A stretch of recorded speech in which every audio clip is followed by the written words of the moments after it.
Hello, everybody. Welcome. Hello, everyone. It's nice to be back. I was here last week and the week before that, and I'm ready to do another session, another chat with you, Laura, to hopefully share some value and hopefully provide you with some insights that whether you're a parent, whether you're a student, you learn a thing or two about the college application process and how it can benefit your child, how it can benefit you if you're the student.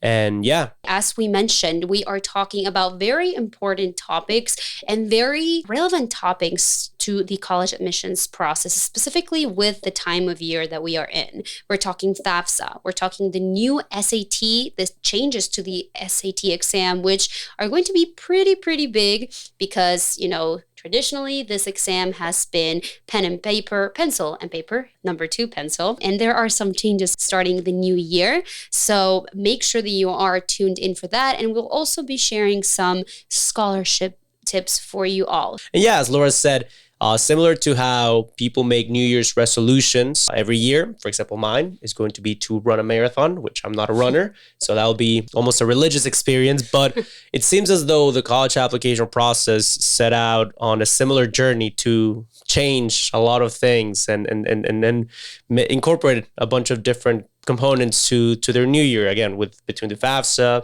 between the SAT or ACT, they already made some changes to the CSS profiles. So yeah, the college admissions process is going to look very different in 2024 than it did in previous years. And hopefully by watching this, interacting, asking your questions, you get to learn a thing or two about what these changes are going to be and how you can capitalize on them. Why don't we go ahead and talk a little bit more of today's topics? So if you don't know, the FAFSA for the 2024-2025 school cycle, so this year's FAFSA form, which seniors in high school and students who are currently in college who are going to be going back to college next year, they need to renew that form because yes, the FAFSA does need to be renewed every year. These students have to fill out a different form. And this is the FAFSA 2024-2025. And there are some big changes to this form. This form in the past has opened not in December, not this late in the school year. It usually opens by October 1st. But this year, the FAFSA will be opening by December 31st, according to the FAFSA's official website. I recommend that our listeners, number one, start off by understanding that they need to complete this form as early as it becomes available. So that is change number one about the FAFSA.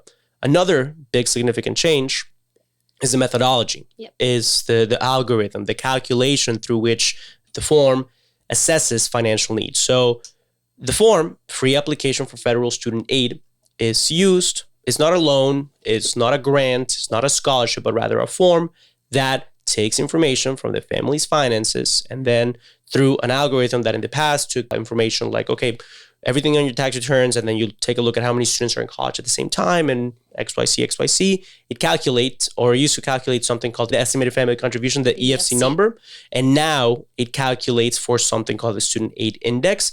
The name is irrelevant. The whole concept is that it's a number that assesses the family's financial makeup. But to keep it simple, to not get too technical, the calculation through which or by which students are able to determine or display their family's financial standings is a little bit different this year than in previous years. So that is a big change on top of the date change that we already discussed. So those are two big changes that we wanted to start off with. Fran, I do want to talk about and I do want to share our next topic of conversation in the spirit of it being the end of the year. There's going to be something different in the world of college admissions, and that is the SAT. Historically, this test has been number 2 pencil.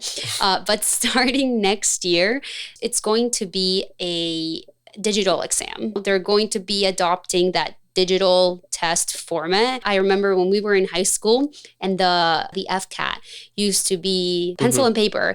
And then they switched it to digital. It was a big deal because we were testing with the traditional model and it became digital, and it was something that we had to get used to. So this is a big difference, a big change that is happening in 2024. Personally think it's a great thing, simply in terms that everything that you learn at school should be an emulation or should be preparing you for the real world. And it's no secret that everything from the way that businesses operate, the healthcare industry, pretty much anything that you can think of is pivoting towards having a digital presence and a prevalent digital presence. So in the capacity in which school can prepare you for what you will be going throughout real world and real life.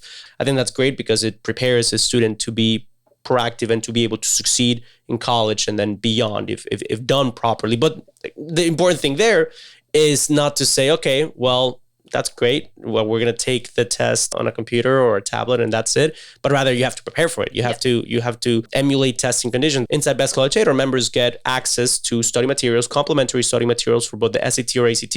And for many years, all of the materials that we give our students for Best College Aid have been digital, have been sent to them via Kindle. Back in the day, we used to do ACT Test Prep Plus. The more that you can get closer to the real thing and prepare for it, the best equipped you're going to be to take that. We think that it's important to always try to prepare, try to do well, try to understand how to analyze these questions, use the resources. If you're a member of Best College Aid, use those resources that we provide for you and just really prepare for these exams. Try to understand how to answer these questions. Imagine that you're applying to a school, right?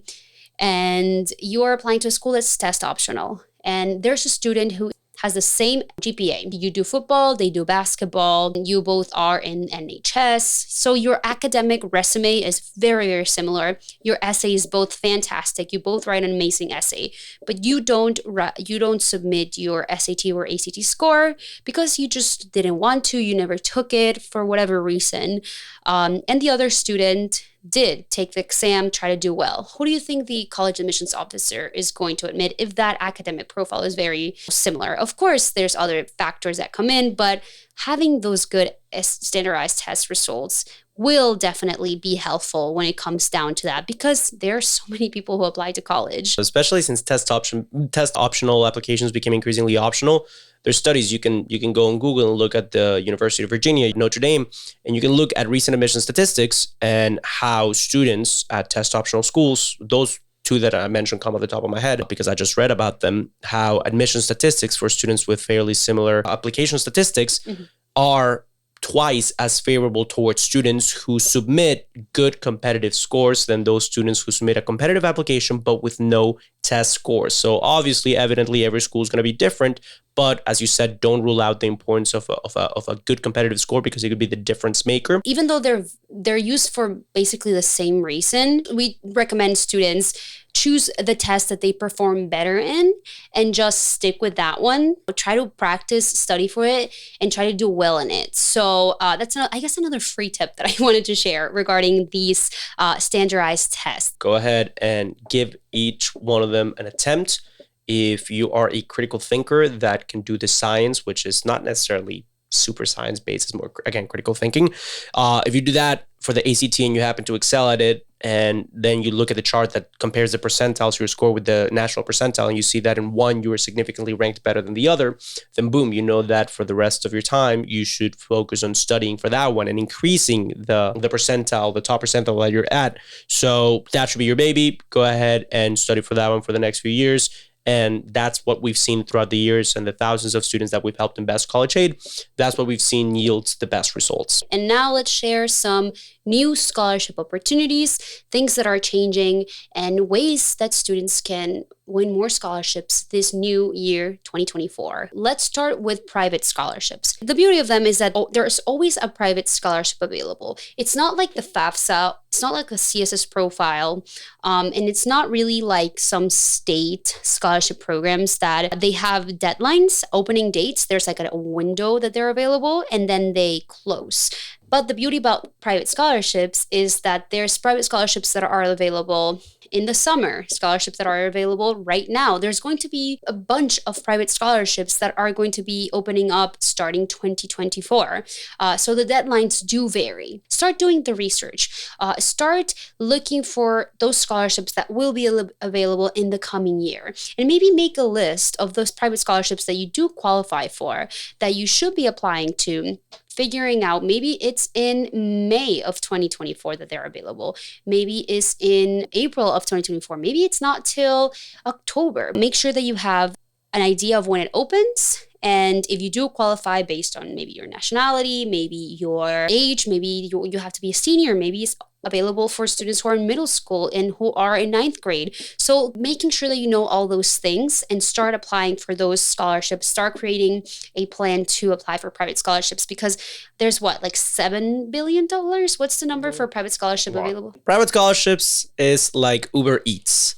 Just because you check one time at midnight and some restaurants are open, some restaurants are closed, and you can't get necessarily what you're looking for first, doesn't mean that there's not other restaurants that are open and available for you. So it's a matter of continuing to look. And there are some restaurants that are going to have faster delivery, that are going to be right near your area, that are going to be open, that are offering exactly what you're looking for. There's going to be other times where the portions might be a little bit smaller. There might be a smaller $500, $1,000, $2,000 scholarship. It might not be the big Cheesecake Factory that is delivering, but hey, sometimes it's better to eat a McDonald's burger than to not eat anything at all. Treat it that way. As long as you're getting food, and by food I mean bread, and by bread I mean money in your bank account for your education, why not? It's one of those beautiful periods in your life in which you can get paid for writing an essay, sending your transcripts, similar to being young and Uber Eats. It's a beautiful moment in your life in which you can eat and not necessarily worry too much about